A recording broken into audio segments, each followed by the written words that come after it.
Haqiqat kerakmi sizlarga? Mana haqiqat. O'zbekistonda qonun tabaqalanib ishlamoqdami? Siz biz bilan bunday ohangda gaplashayotganingizning Ular o'ta og'ir jinoyat turi. topmagina tergov tushunda, to'g'rimi?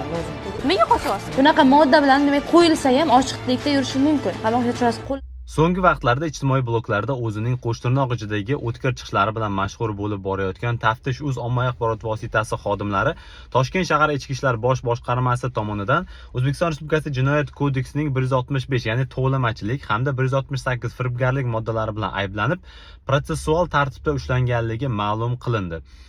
Shuningdek, tergov jarayonida ushbu shaxslarning Jinoyat kodeksida nazarda tutilgan internet ommaviy axborot vositasi orqali tuhmat qilish hamda ya'ni 139-moddasi hamda 244 prim 6 moddalari, yolg'on axborot tarqatish moddalariga aloqadorligi ham tekshirilyapti. Ya'ni umumiy olganda ushbu shaxslar bugungi kunda tergov izolyatorida 2 modda, tovlamachilik va firibgarlik moddalari bilan ushlangan hamda tergov jarayonlarida ularning o'sha tuhmat qilish va yolg'on axborot tarqatishga aloqador bo'lgan xatti-harakatlari ham to'la o'rganilib chiqiladi.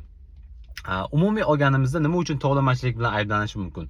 Misol uchun deylik, siz biror bir ommaviy axborot vositasiga murojaat qildingiz va ushbu murojaatingizni yoritib berish orqali hal qilmoqchisiz.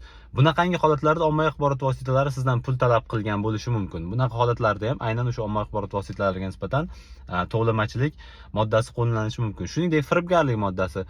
Firibgarlik o'zgani ishonchiga kirib, aldov yo'li bilan uning o'sha mol-mulkini o'zlashtirish. Ya'ni ular deylik biror bir shaxsga va'da qilib, ya'ni sizni muammoyingizni biz ommaviy axborot vositasi olib chiqamiz, shu orqali hal bo'ladi, bosim qilamiz degan mazmunda ulardan pul olgan bo'lishi ham mumkin. Tuhmat qilishga keladigan bo'lsak, bu ommaviy axborot vositasi orqali siz biror bir shaxsga tuhmat qiladigan bo'lsangiz, 139 o'sha Jinoyat kodeksidagi modda sizga nisbatan qo'llanishi mumkin.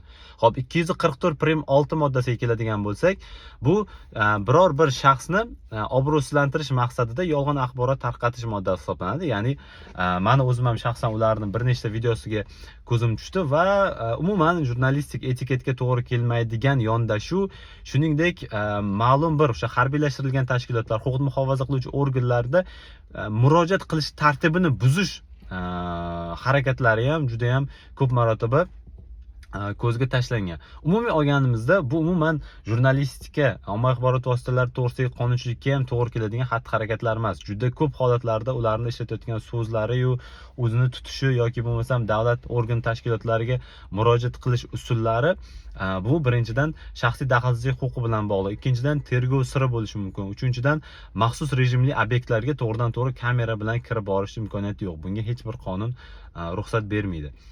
Xullas shunaqa. Natijasi bo'yicha nazarimda Ichki ishlar bosh boshqarmasi yana o'zi xabar bersa kerak.